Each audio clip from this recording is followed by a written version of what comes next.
we fail to self-correct because the person in power is supposed to be respected, and for us, respect is keeping quiet. Hey guys, welcome back to Madness in Nigeria Living, and I'm your host Gesi. If you have been online in Nigeria for the past 2 weeks, there was a very interesting discourse going around based on what Peter Obi said on a podcast about 9 Fiji's. For the discourse, I don't have my take on it. There was only one part of the discourse that I find very fascinating, which was when a pastor made a video about the discourse, and a member from that church started interrogating the pastor, was asking what otherwise I would have seen as normal questions, but a couple of people tweeted that member and was saying the member was being disrespectful to question his father in the Lord. And then I started thinking about it. Respect. What is respect to a Nigerian person?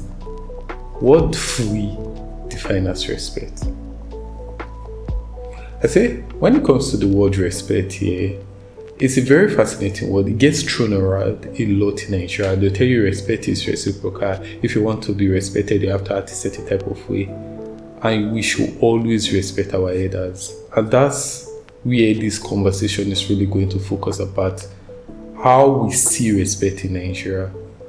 Now, mind you, respect is very important in every society, but I'm going to try and discuss respect under two main categories: old respect or earned respect.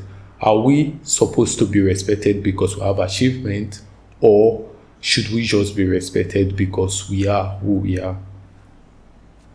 Back to Nigeria. When it comes to respect here, for most of us, respect is a top-down case scenario. We are supposed to respect our elders, and that's it. That's pretty much all we learn about respect for most Nigeria. And there's a context to that. In our culture, majority of our lessons are transferred orally. They were taught to the next generation orally. And the person with the most wisdom in that community is usually the older person. So it makes sense for the respect to be given to someone that has the knowledge to pass down to the next generation. And when you see that as the cultural context which brought about our top-down respect, it makes a lot of sense that it's seen across different ethnicity in Nigeria. Because every group of people had their chiefs, their kings, and these people were the ones you were supposed to respect because they lead the people with wisdom. And the wisdom usually comes with age. The older you are, the more you know where to go to find a particular bushmeat, the more you know where to go to plant a particular seed that will germinate better. But old age doesn't necessarily equate to wisdom. Experience, yes, but even that experience is very subjective. So, are we still going to use the model of respect without understanding that context might be changing? Now, in an hierarchy system where respect is only top-down, you greet your elder never greet you back. You use kind words for your elder doesn't have a need to use kind word for you. How does that equate to respect? See, just think about it here.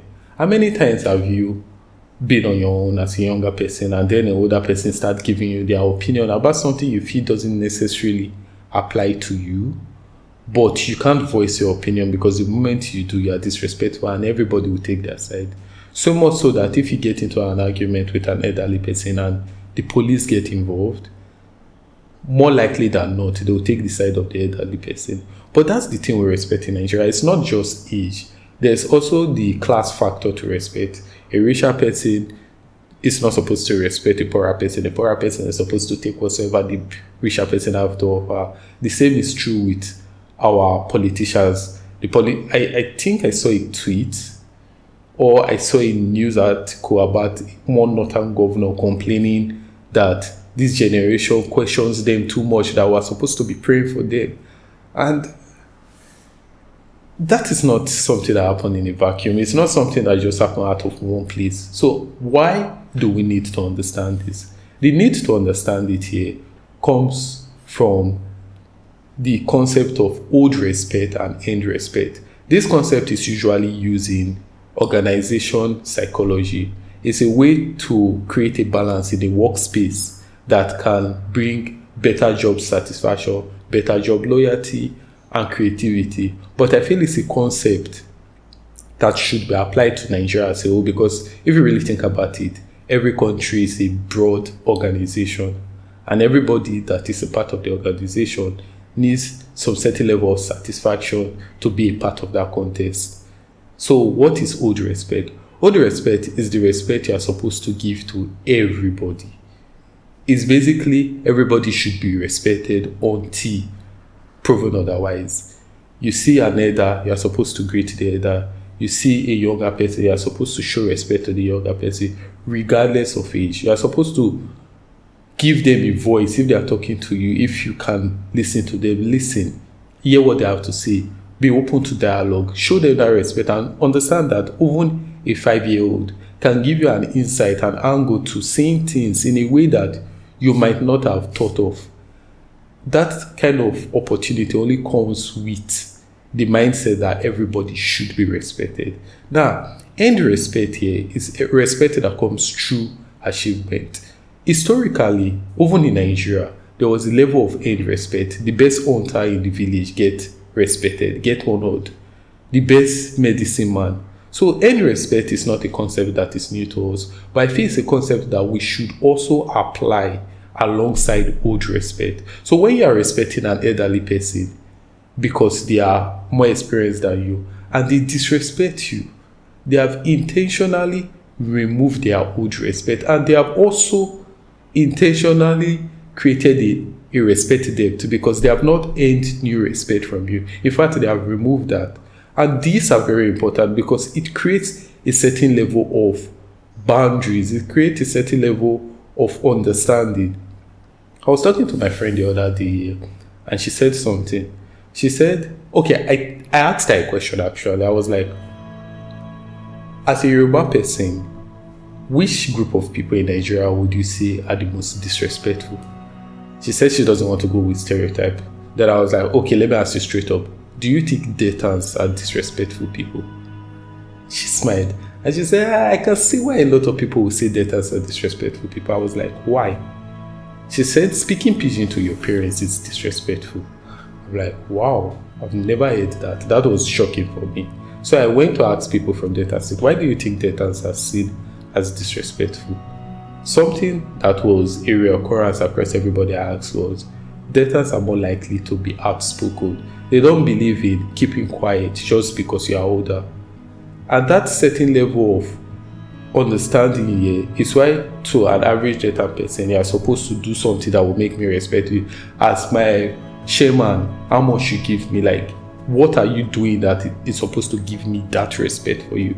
Now, in a society where earned respect is the only way people see respect, it creates an environment where there's no collaboration. Everybody would be trying to get to the attention of every other person that they feel has the resources that they want.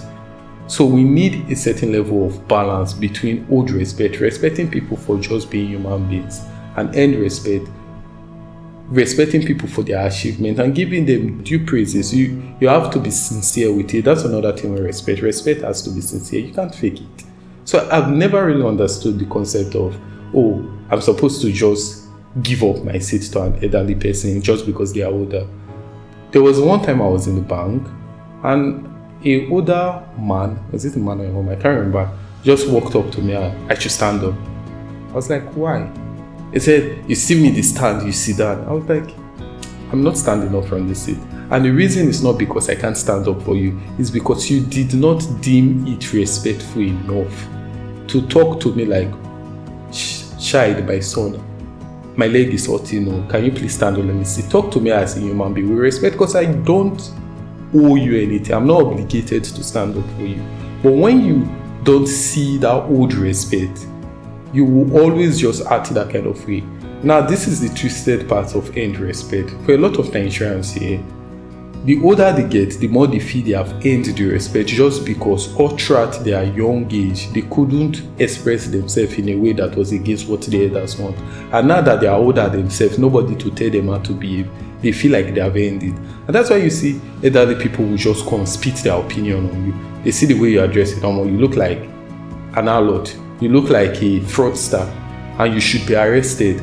And if you talk bad, you are automatically disrespectful. There was one time with my nails polish, one man just started, like the man just walked up to me and he said, you know you are going to fire, right? With the way you are dressed, the way you look so wayward. I was like, and do you think the way you talk to me would make you go to heaven? Everybody in the public space just looked at me like, I was like, but why would he come to talk to me like that? He doesn't know me. There's a way to approach someone. This balance is where respect is a conversation that I feel we should keep on having.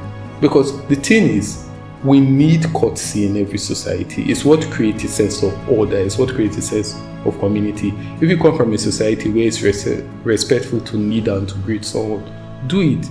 But all those acts of order is not what is inherently respect.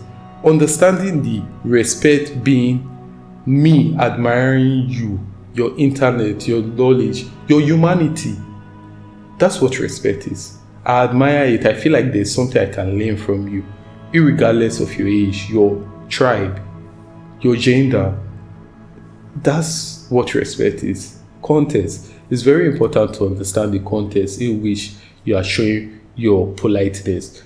So some cultures, your supposed politeness might come off as rude. Someone is offering you food and I'll be like, no, I'm fine. To some culture, it's considered rude.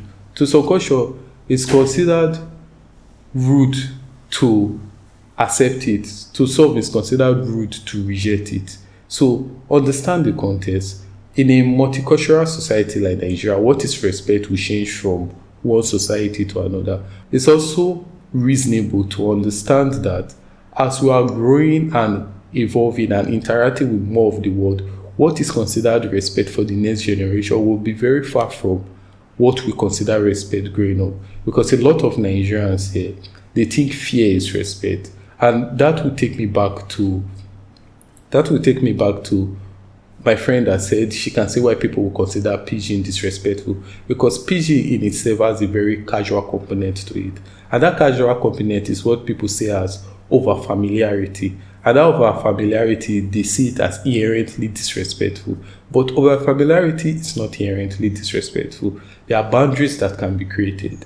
And with that familiarity, there's the humanity that connects people. So being able to talk to your elder brother, being able to talk to your elder sister, to your mom, to have an open dialogue can breed bonding, can breed a type of respect that you can never get with this fear approach of, oh, you're not supposed to just talk back to your dad, you're not supposed to just talk back to your mom.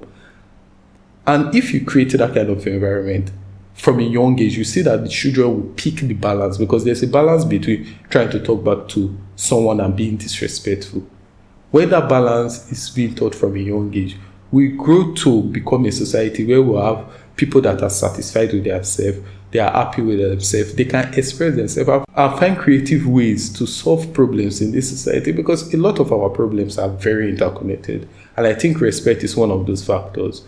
We are too keen on keeping respect that we fail to put people in check. We fail to create a balance. We fail to self-correct, because the person in power is supposed to be respected, and for us, respect is keeping quiet. That needs to change.